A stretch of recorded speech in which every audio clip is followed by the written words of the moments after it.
சாமி ஆச்சுல்ல ரேணுகா சாமி ஆச்சுல படவெட்டு சாமி ரேணுகா தான் போகிறது இப்போ அதுக்காக ஏற்றுறாங்க சூளம் கலப்புறாங்க சூளம் அது வர்ணத்துக்கு ஏற்றணுமா சூளம் மாதிரி ஏற்றிருக்கிறேன் சூளம் மாதிரி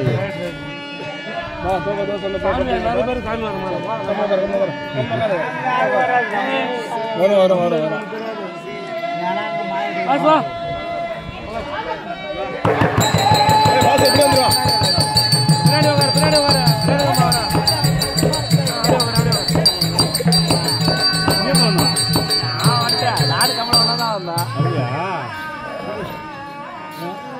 அவன் உடம்பு தெரியல நாங்கள் எப்படி இருந்துச்சு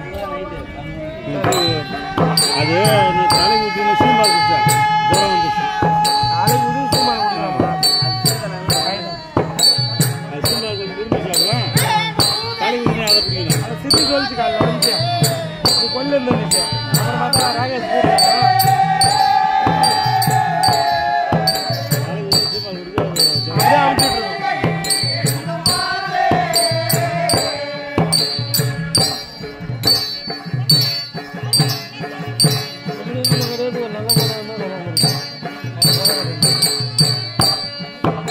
ஒரு ஆரஞ்சு கலர்ல இருந்துச்சுன்னா நல்லா பழிச்சு தெரியுதா ஒரு பச்சை கலர் ஆடிச்சு அதே படம்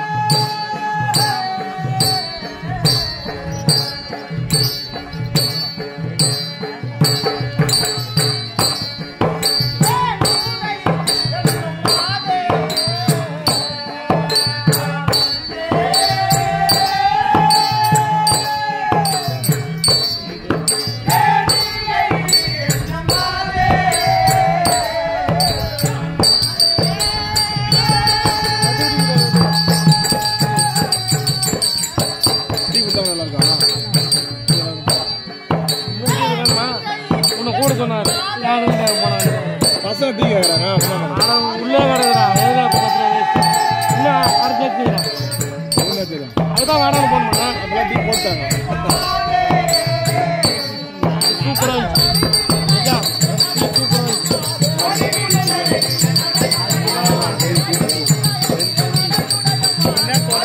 சூப்பராக இருந்துச்சு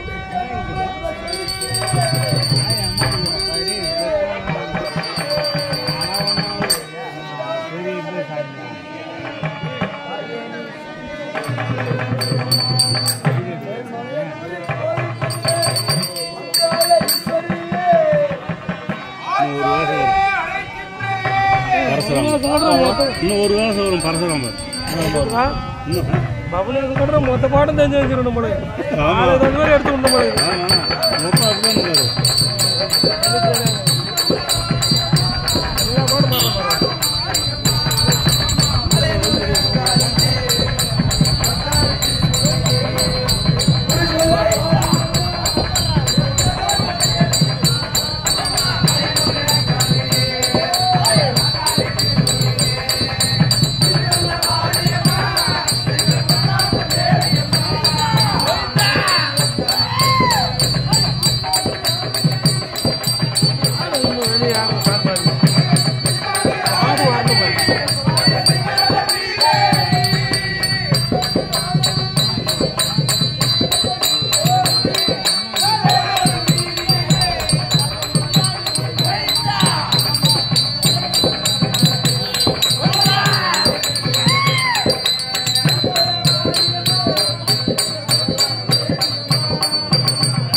மைக்கே பாடு சாமி வரும் மைக்கில பாடு இங்கே பாடு அப்படி பாடு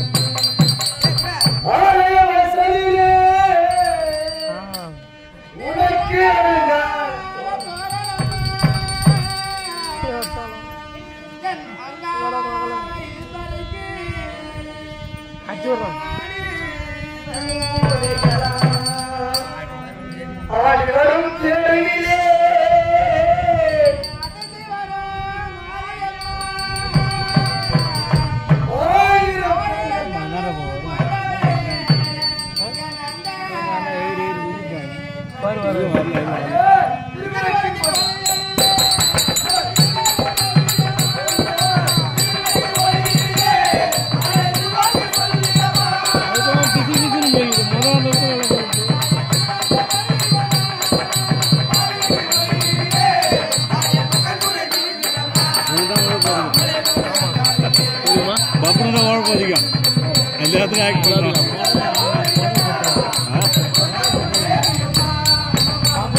கடைசி குறையக்கூடாது செய்யறேன் கடைசி குறையக்கூடாது வாய் குறைஞ்சிருமான்னு வந்துட்டான் இப்போ வந்தாலும் மாடி கட்டி விட்டான் ஆமா குறையக்கூடாது ஆனா காட்டி விட்டுருங்க அவன் இழப்பூர் அவனுக்கு விட்டா காட்டிங்க என்ன குதி குச்சா மாதிரி வந்தேன் இன்னும் கொண்டாந்து வச்சு கட்டிங்க தான் நிற்கிறான் அதுதான் வாயா சொல்லிக்கிறான் என்னோட சங்கர் குத்துறான் ஏன் செத்துப்பாடு சொன்னேன் இல்லை என் பாதத்தை பணிந்தபடியால் இந்த பூவுலகில் என்றென்றைக்கும் சுகமாக வாழ்ந்திருப்பாய். இருந்தாலும் 4 வேதம் 6 சாஸ்திரம் 24 கலைக்காலம் 96 தத்துவம் இவைகள் அனைத்தையும் கற்றிருந்த பெரியார்களும் தாய்மார்களும் அனைத்தும் கற்றிருந்த கணவான்களும் இருக்கும் சபையின் முன்பாக வந்திருக்கக்கூடியவர் யார் என்ற விளக்கம் காவல் எனக்கு தெரியும் வந்திருக்கக்கூடிய சபையோருக்கு தெரியும் பாமர மக்களுக்கு யார் என்பது எடுத்துரைத்தான் புரியும் அப்படித்தானே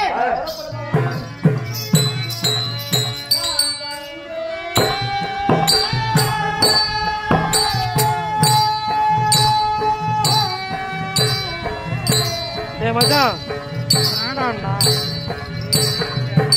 ஆடா உனக்கு என்ன டேய் நாரத வேஷம் போட சொல்றேன் நாரத வேஷம் மொத்த கலகம் பண்ண முடியாது அவனால நாரத வேஷம் போட கலகம் பண்றான் மொத்தம் பண்ண மாட்டான் கலகம் பண்றான்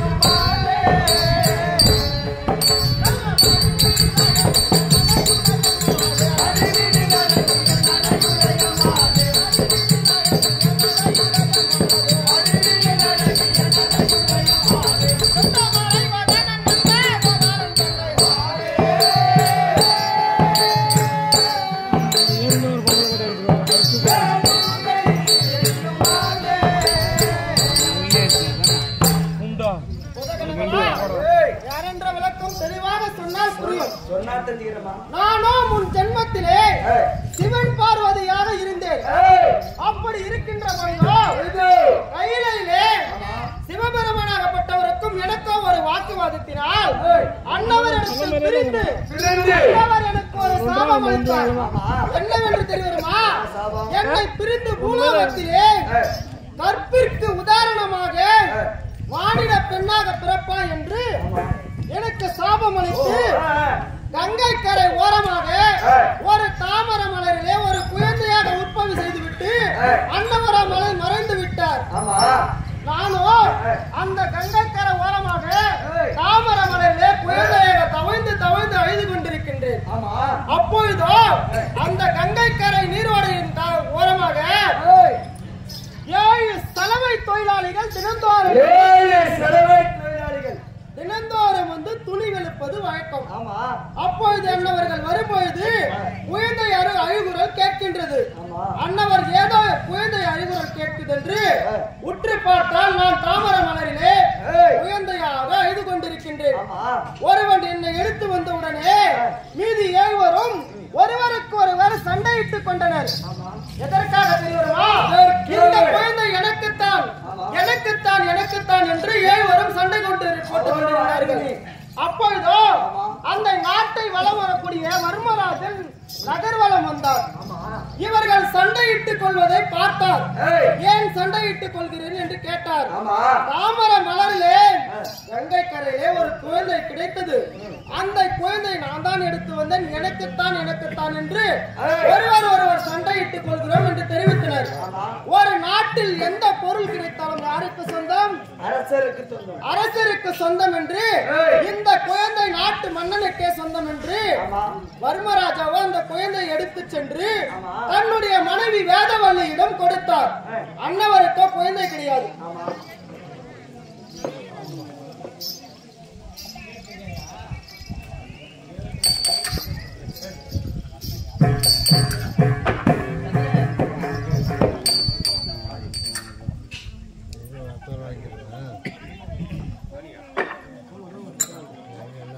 சுபம் இனம் திருவண்ணாமலை மாவட்டம் செங்கமட்டம் மாநிலத்தை சேர்ந்த பரசுராமர் என்கிற மிகந்தர் ரேகை மகனாக பெயர்க்கூடிய பரசுராமன் என்கிற பெயரை வைத்து அந்த மிகந்தர் இங்கே நமது தெய்வ திருமண நாடக குழுவை பாராட்டி ரூபாய் 101 வழங்கியுள்ளார். அப்படி வழங்கிய உள்ளம் வட்டிமரத்தை பால்பாடு பண்ணி வட்டிலும் தொட்டிலும் வழியாக சமுத்திரமாக இருக்க வேண்டும் என்று ஆதி சத்தியாக கூடிய எல்லாம் அந்த ரேணுகையமான பராத்திரம் சுபோக்கியம். அப்படி எடுத்து சென்று தன்னுடைய மனைவி வேதவல்லியிடம் கொடுத்தார். கொடுத்த உடனே சுவாமி, இந்த அழகான பெண் குழந்தைக்கு ஒரு பெயர் சூட்ட வேண்டும், நீங்கள் சொல்லுங்கள் சுவாமி என்று தெரிவித்தார். இந்த ரேணுகாபுரியில் கிடைத்த குழந்தைக்கு பேரும் ரேணுகா என்று பெயர் சூட்டினால் ஒரு மேனி பொழுதொரு வண்ணமாக வளர்த்து வந்தனர். அப்படி வளர்த்து வந்த உடனே கன்னி பருவம் நீக்கி மங்கை பருவம் அடைந்த உடனே எனக்கோ என் தந்தையாகப்பட்டவர் வர்மராஜாவோ திருமணத்திற்கு ஏற்பாடு செய்தார். என்னை எத்தனித்து என் வாக்கினை கேட்டார். மகனே, உனக்கோ திருமணம் விட்டது, உனக்கோ திருமணம் செய்வதாக இருக்கின்றேன் என்று தெரிவித்தார். நான் என்ன தெரிவித்தேன் தெரியுமா? சுவாமி, தந்தையே, எனக்கோ திருமணம் வேண்டாம், நானோ ஈசனை கோரி தவம் செய்ய போகிறேன், எனக்கு ஒரு கன்னிகா மடம் கட்டித்தாருங்கள் தந்தையே என்று தெரிவித்தேன். என் தந்தை என் பேச்சை மீறாமல் எனக்கோ கன்னிகா மடம் கட்டி தந்தார். அந்த வயதில் யாரை பூஜை செய்தேன்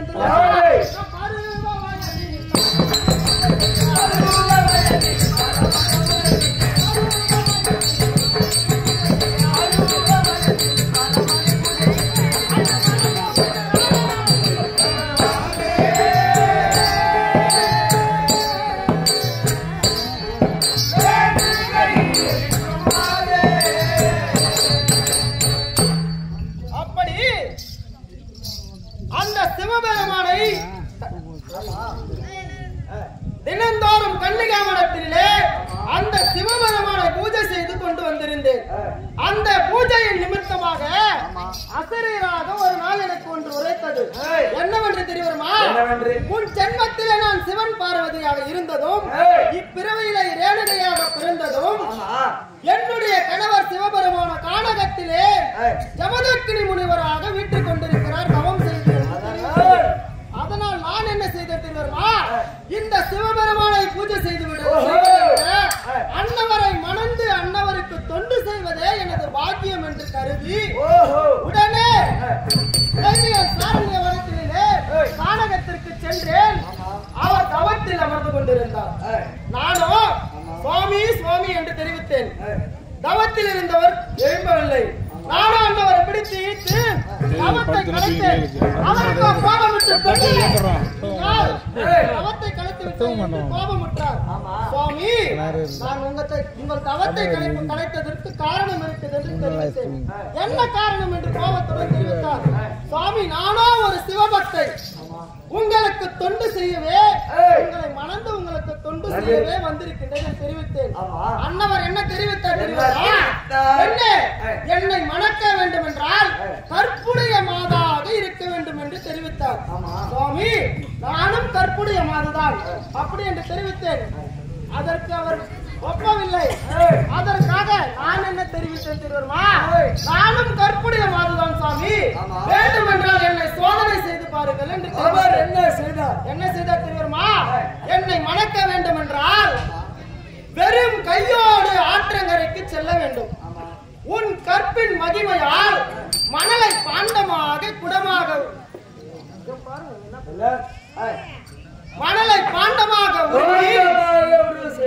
உருவம் செய்து அதிலே ஜலம் எடுத்து வர வேண்டும். சிவபூஜைக்கு மலர்வனம் செல்ல வேண்டும்.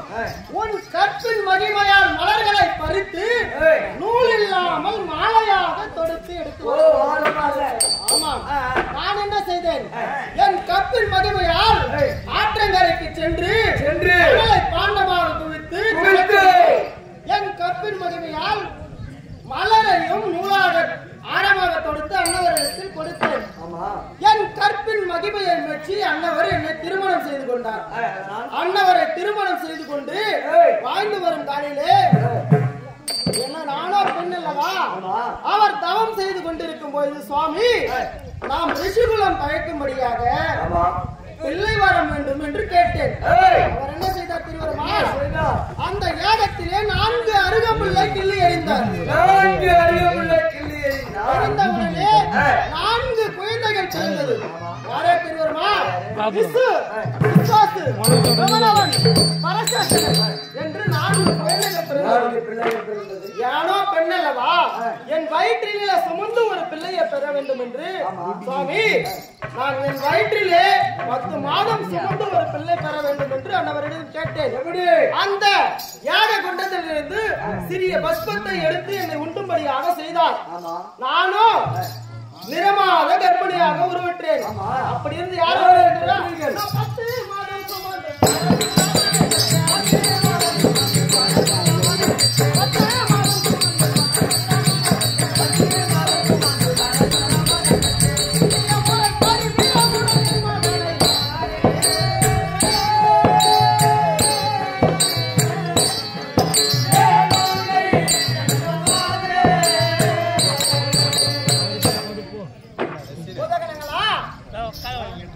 அப்படி 10 மாதம் சுமந்து என் சிறிய பிள்ளையாகிய பரசுராமனை பெற்று 5 பிள்ளைகளோடு கானகத்திலே வாழ்ந்து வருகின்றோம்.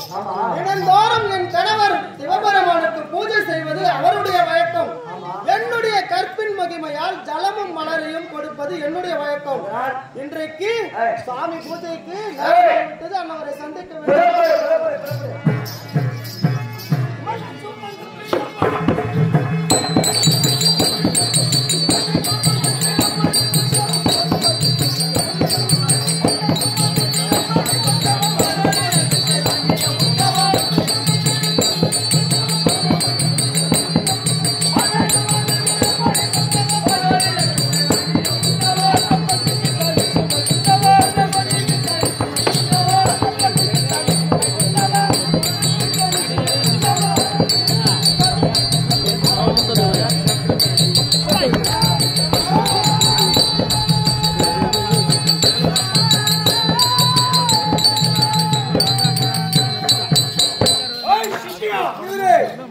என்னுடைய மனைவி ரேணுகா வந்துவிட்டாளா?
சுவாமி வந்து விட்டாரா?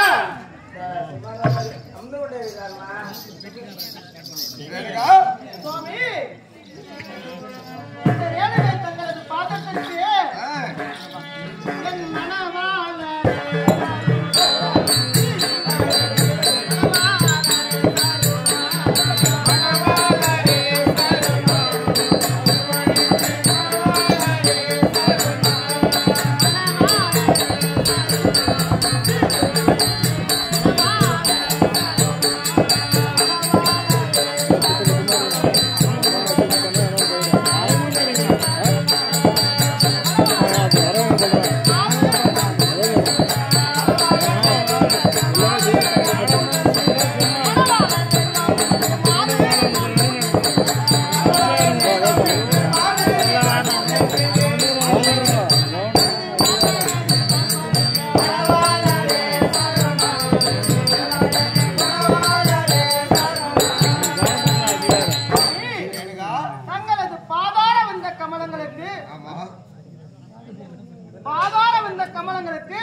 பன்னீரால் கைவி பட்டால் துடைத்து எந்த ஜாதி மலர்களாகிய வாசனை திரவங்கள் மல்லிகை முல்லை கோங்கு மந்தாரம் இருவாட்சி என்று சொல்லக்கூடிய வாசனை திரவங்களை வைத்து ரேணுகை அநேக கோடி வந்தனம் சுவாமி.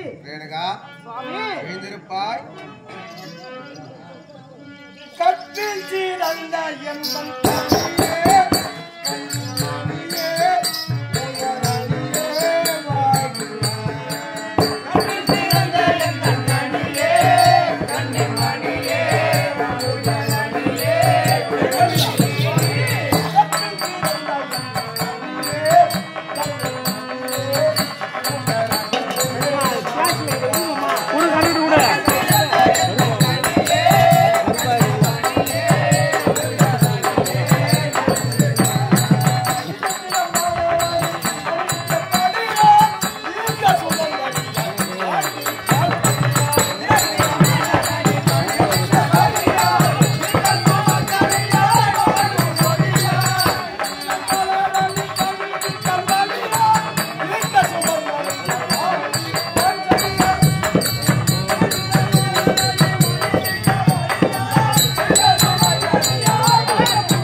இருந்தாலும் சுவாமி இந்த பாவார் பூவை சபையில்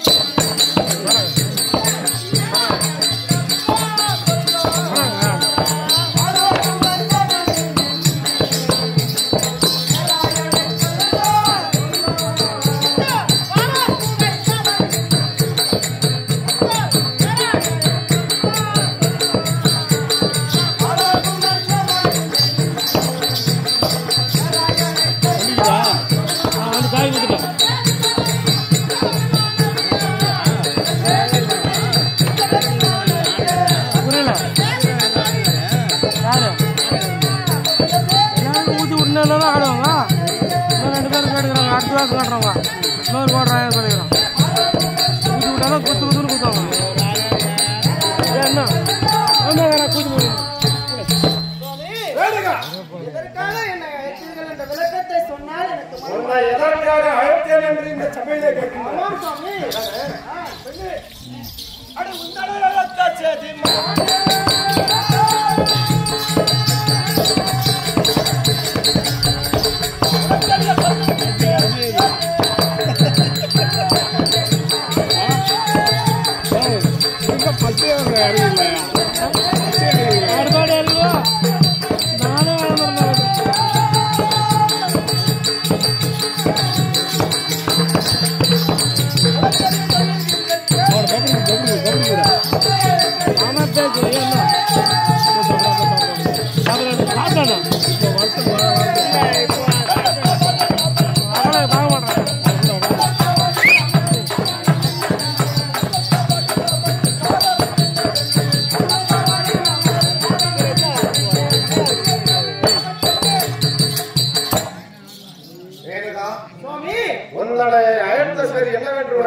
தெரியுமா? எதற்காக?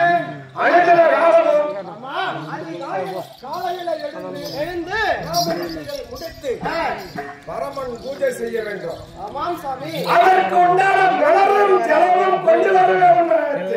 அப்படியா? தினந்தோறும் பூஜை செய்வது உங்களுடைய வழக்கம். அந்த பூஜைக்கு ஜலமும் மலரையும் எடுத்து வருவது என்னுடைய வழக்கம். நந்தவனம் சென்று மலர்களை கொழுது சாரமாக தொடுத்து நதிக்கரையில சென்று மணலை குவித்து அதை மண்பாண்டமாக மாற்றி அந்த மண்பாண்டத்திலே ஜலத்தை கொண்டு வருவது உன்னுடைய வேலை. அப்படியா? சீக்கிரம் சென்று எடுத்து வருவார். சித்தம் போல் நான் சென்று அப்படியா இருக்கும்.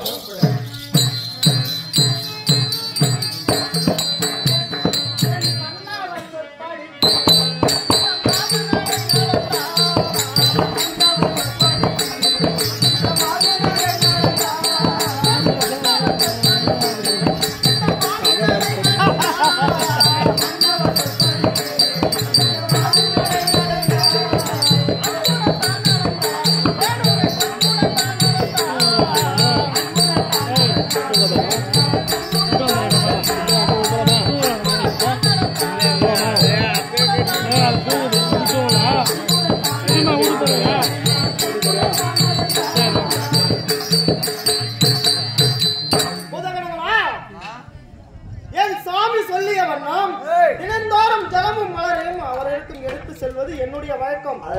இப்போது நதிக்கரை நந்தவனம் வந்து விட்டோம். ஆரமாக மலர்களை கொடுத்து விட்டோம். நதிக்கரைக்கு சென்று ஜலத்தை உண்டு பாண்டமாக ஆக்கி மணலை பாண்டமாக்கி ஜலம் எடுக்க வேண்டும். அதனால் சிவபெருமானை பூஜை செய்து அந்த பாண்டத்தை உருவாக்க வேண்டும்.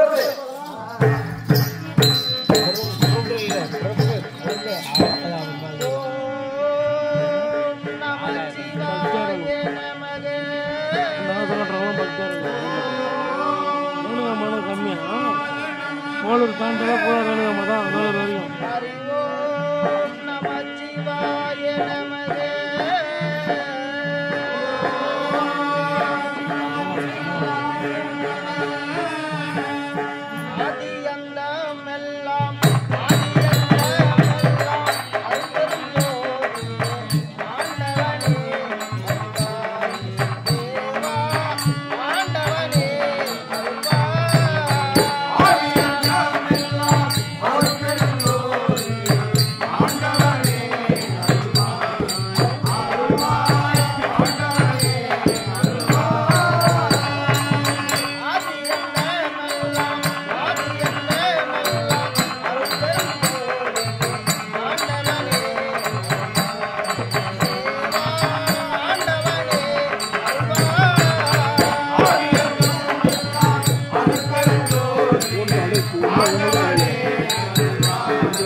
சர்வலோக லட்சகா என்றைக்கும் போல் என் கற்பின் மகிமையால் நதிக்கரைக்கு வந்து மணலை பாண்டமாக்குவதும் அதில் ஜலமெடுத்து என் கணவர் பூஜைக்கு கொடுப்பதும் என்னுடைய வழக்கம். உன் மகிமையால் நந்தவனம் வந்து மலர்களை ஆழமாக தொடுத்து விட்டு என் கற்பின் மகிமையால் என்றைக்கும் போல் உன்னை மனதார துதித்து இதோ நதிக்கரைக்கு வந்து மணலை பாண்டமாக உருட்டுகிறேன். என்னிடத்தில் பாண்டமாக வர வைப்பது உன்னுடைய கருணை ஈசா.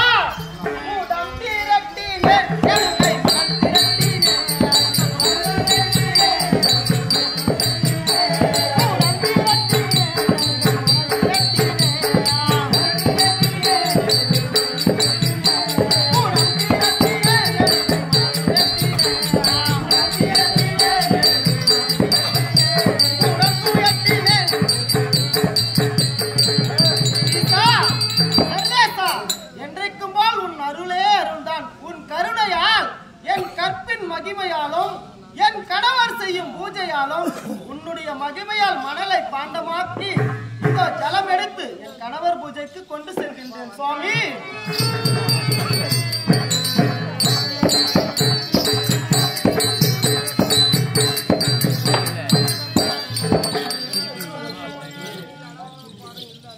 சுவாமி நீங்கள் செய்யக்கூடிய பூஜைக்கு நீங்கள் சொல்லிய வண்ணம் என் கற்பின் மகிமையால் நந்தவனம் சென்று மலர்களை கொய்து நூலில்லாமல் ஆழமாக தொடுத்து விட்டேன். இதோ நதிக்கரைக்கு சென்று மணலை பாண்டமாக்கி அதிலே ஜலம் எடுத்து வந்திருக்கின்றேன் சுவாமி. இதை வைத்து தினந்தோறும் செய்கின்ற பூஜை போல் சிவபெருமானுக்கு பூஜை செய்யும். அப்படியாகட்டும்.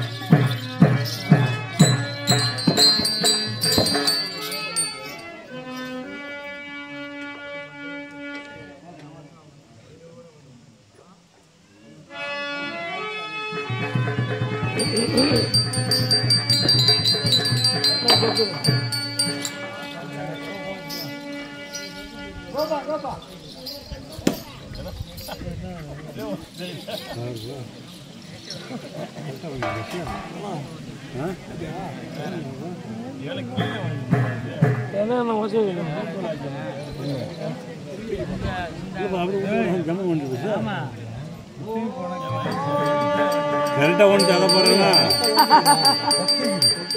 ஓட எப்படி இருந்தாலும் ஓடியும்.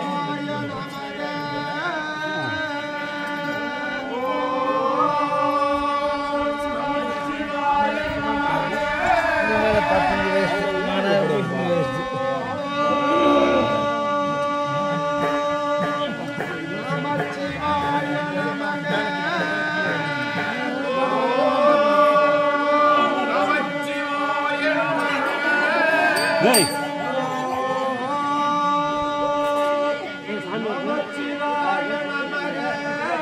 அட படுவைங்க அட படுவை அட படுவைங்க ஒண்ணே படுவைங்க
வத்துட்டு விட வேற என்ன வத்துட்டு வச்சுக்கீங்களா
அப்படியே படுக்க வச்சியா படுக்க வச்சியா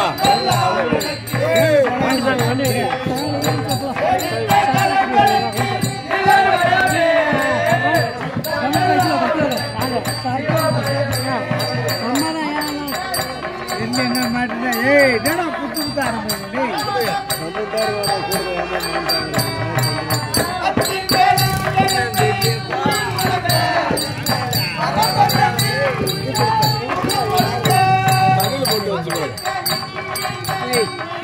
தனி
என்றைக்கும் போல் இன்றைக்கும் என் கணவரும் நானும் உன்னை மனதார துதித்து பூஜையை முடித்து விட்டோம் சாமி. இன்றைய காலைய பொழுது பூஜை முடிந்து விட்டது. இருந்தாலும் மாலை செய்யக்கூடிய பூஜைக்காக மலர்வனம் சென்று மலர்களை பறித்து நதிக்கரைக்கு சென்று ஜலத்தை கொண்டு வா. அப்படியாகட்டும் சாமி. நேரம் தாமதம் இல்லாமல் வர வேண்டும். புறப்படு.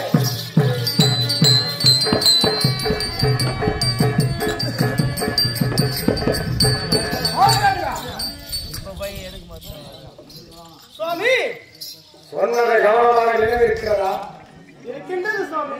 நீ சென்று மலர்களையும் ஜலங்களையும் எடுத்து வா. மாலை செய்யக்கூடிய பூஜைக்கு தயாராக இருக்கின்றேன். புறப்படு.